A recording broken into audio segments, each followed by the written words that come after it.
अच्छा जी दोस्तों, तो मैं यहाँ बैठा हुआ था अपने स्कूल ऑफ फिज़िक्स में, यूनिवर्सिटी ऑफ सिडनी, ऑस्ट्रेलिया। तो मुझे एक आइडिया क्या आया, मुझे एक यहाँ का सिस्टम देखकर एक ख्याल आया। तो मैंने कहा चलो आप लोगों के साथ आज डिस्कस करता हूँ। ये मैं बैठा हूँ, ये सोफ़े लगे हुए हैं और ये साथ वाइट बोर्ड है। वो सामने मेरा रूम है और आप लोगों को ये जो दरवाज़ा नज़र आ रहा है आप लोगों को, वो साइड पे। तो ये यहाँ पे सोफ़े लगे हुए हैं जहाँ पे मैं बैठा हुआ हूँ। ठीक है, तो ये जो सामने चेयर्स हैं, ये जो है टेबल, यहाँ पे हम लंच बैठ के करते हैं। और आप हैरान हो रहे होंगे कि ये जो सोफ़े लगे हुए हैं और ये साथ वाइट बोर्ड यहाँ पर क्या कर रहा है। सेम इस तरह का एक वाइट बोर्ड हमारे किचन में भी है, नीचे में किचन मिला हुआ है, उसमें भी है। तो सोचने की बात है कि खाने पीने वाली चीज़ों के साथ वाइट बोर्ड का क्या काम। और देखें इसके ऊपर कुछ लिखा भी हुआ है। तो बेसिकली ये एक बहुत बड़ा अच्छा आइडिया है कि देखिए एक बड़े कंफर्टेबल सोफ़े हैं, आप यहाँ पे बड़ा सुकून से बैठे हैं। मैं साथ काम भी कर रहा हूँ। ठीक है, तो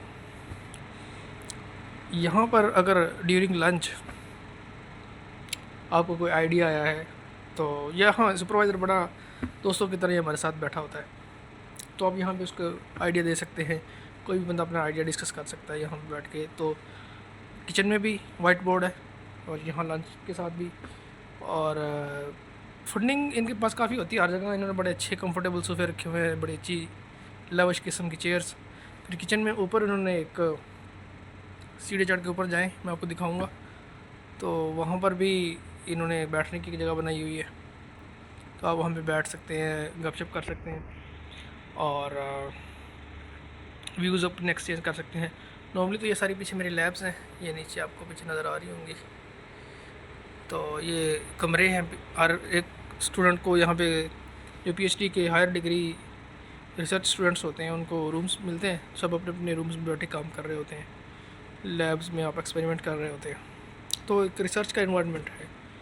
तो यहाँ पर फिर आप अपना सोचते हैं, आपको आइडियाज़ आते हैं एट्सट्रा। तो इस तरह फिर साइंस आगे चलती है, मुल्क तरक्की करते हैं।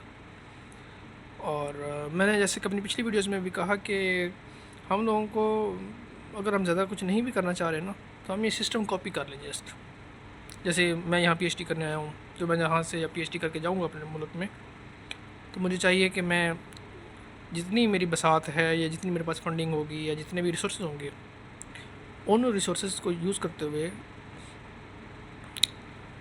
यूटिलाइज़ करते हुए एक बेहतरीन अंदाज में मैं वहाँ पे सिस्टम जनरेट करूँ। अगर मैं वहाँ पे जाता हूँ और मैं आगे जाके लोगों को पीएचडी एमफिल करवाता हूँ, तो फिर मुझे भी इस तरह का वहाँ पे सिस्टम बनाना चाहिए कि बच्चे आएँ, क्वेश्चंस करें, अपनी आइडियाज़ डिस्कस करें, प्रोजेक्ट्स करें। और हमारी जो हुकूमत है वो, उसको भी चाहिए कि वो फंडिंग दे भी रही है। वो फंडिंग एचईसी, कल मैं एक ऐड देख रहा था जिसमें ओवरसीज़ स्कॉलरशिप्स ऑफ़र कर रही है एचईसी, जिसमें अगर आप 200 यूनिवर्सिटीज़ जो टॉप हैं क्यूएस रैंकिंग में, उनके अंदर आप एडमिशन सिक्योर करते हैं तो फंडिंग एचईसी करेगी। तो ये बड़ा अच्छा स्टेप है जो लोग करना चाह रहे हैं। बीएस जिन्होंने कर लिया हुआ मास्टर्स के लिए, पीएचडी के लिए, तो वो ईमेल्स करें प्रोफेसर्स को टॉप 200 यूनिवर्सिटीज़ में दुनिया में, और प्रोफेसर्स को कहें कि जी फंडिंग हमें मिल सकती है अगर आप हमें एक्सेप्टेंस दे दें। तो एक्सेप्टेंस मिले आपको तो फिर आपका एडमिशन हो जाएगा। फंडिंग का मामला अच्छे से हल कर देगी इंशाल्लाह। तो आप अपनी एमफिल और पीएचडी के लिए अब्रॉड आ सकते हैं। तो मैं भी इंशाल्लाह एक सेशन करूँगा बहुत जल्द, जिसमें मैं गाइड करूँगा ऑस्ट्रेलिया के लिहाज से स्पेशली कि ऑस्ट्रेलिया आप कैसे आ सकते हैं और यहाँ पे अपनी एमफिल और पीएचडी आप कर सकते हैं। यहाँ मास्टर्स स्टूडेंट्स भी हैं और एक्सचेंज स्टूडेंट्स भी इस यूनिवर्सिटी में, यूनिवर्सिटी ऑफ सिडनी में आ रहे हैं, और पीएचडी तो आ ही रहे हैं। इंडियंस बहुत है यहाँ पे, और जो सबसे यहाँ पे कम हैं वो ख़ुद ऑस्ट्रेलियन हैं, जो कम तादाद में यहाँ पे। तो ऑस्ट्रेलियंस को ऑक्यूपाई किया हुआ है, इंडोनेशियंस ने, कोरियंस ने, जापानीज़ ने, चाइनीज़ बहुत ज़्यादा लोग हैं यहाँ पे। तो बड़ी आज़ादी है काम करने की। देखें अभी मेरे पास जो टाइम हुआ है, इस टाइम 3:30 हो गए हैं, मेरा सुपरवाइज़र नहीं आया आज, तो मैं यहाँ 6-7 बजे तक बैठ के अपना काम कर सकता हूँ। और मेरे ऊपर कोई ऐसी बात नहीं है कि मैं सुबह 4 बजे आऊँ या 6 बजे आऊँ, कोई पाबंदी नहीं है। बल्कि एक टी रूम में एक मीटिंग होती है हमारी, टी पे इनवाइट किया होता है, आज किया हुआ था लेकिन मैं तो लेट आया हूँ तो मैं उसको ज्वाइन नहीं कर सका। लेकिन वो होती है, लंच भी ऑफ़र किया जाता है अक्सर 1-2 वीक बाद। अभी कल हमारा लंच है, एक 14 को था लेकिन वो पोस्टपोन हो गया, तो वो अब है 4 सितंबर को। तो यहाँ पे रोज़ इवेंट्स होते रहते हैं, किचन में चीज़ें आई होती हैं आपको मिलती हैं।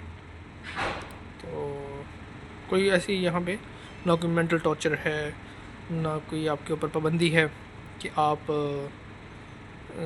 ये काम करें वो करें।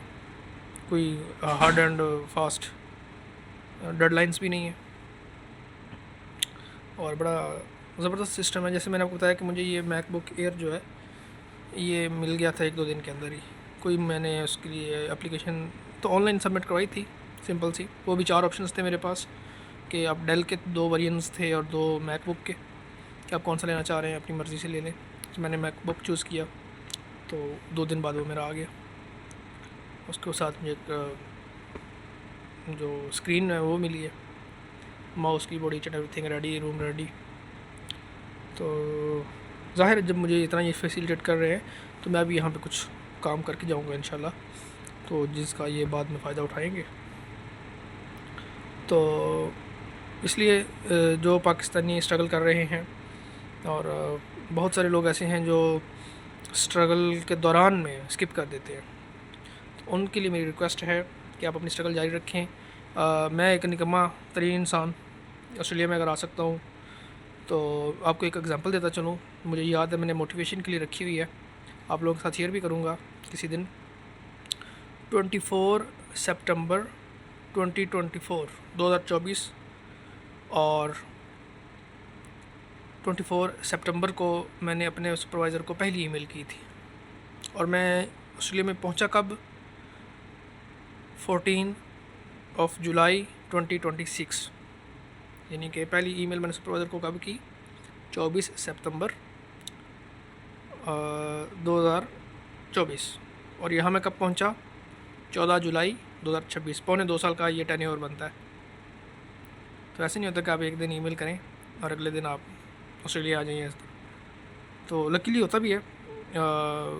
जो मेरे यहाँ पे एक फ़ेलो हैं, वो उनको भी एमफिल की डिग्री नहीं मिली थी और उनका यहाँ एडमिशन हो गया था। तो ये यूनिवर्सिटी बार बार उनको से मांग रही थी कि आप अपनी एमफिल की डिग्री दें हमें, ताकि हम आपका एडमिशन प्रोसेस करें। तो उन्होंने फिर अर्जेंटली वो वहाँ से अपनी डिग्री निकलवाई और यहाँ पे आए, उन्होंने अप्लाई किया। तो ये भी हो जाता है, लेकिन बात करने का मतलब ये है कि अगर आपकी लक है तो आपको बहुत जल्द हो जाएगा। स्ट्रगल करते रहें तो फिर भी इंशाल्लाह आपका हो जाएगा। तो हैव अ गुड डे। और आप कमेंट सेक्शन में अपने सवाल पूछ सकते हैं। मेरे चैनल पे मेरा लिंक्डइन अकाउंट भी है, ईमेल भी है, तो फेसबुक अकाउंट भी आईडी उसमें मैंने दी हुई है, लिंक्स हैं तीनों, तो आप फॉलो कर सकते हैं और मुझे मैसेज भी कर सकते हैं regarding any kind of assistance you need. उसमें एक जूम मीटिंग भी रखी जा सकती है, व्हाट्सएप कॉल भी रखी जा सकती है। एनी टाइम वो मैसेज में हम कम्युनिकेट कर लेंगे कि कौन सा टाइम बेटर है। हम 5 घंटे आ गए हैं बाय द वे पाकिस्तान से। अगर यहाँ पे अब हमारे 3:30 हो गए हैं, तो पाकिस्तान में आई थिंक 10:30 होंगे, तो पूरे 5 घंटे का फ़र्क है। तो उस हिसाब से फिर कम्युनिकेट कर लेंगे। तो स्ट्रगल करें, कोशिश करें, मेहनत करें और आप कुछ भी अचीव कर सकते हैं। Thank you very much, have a good day.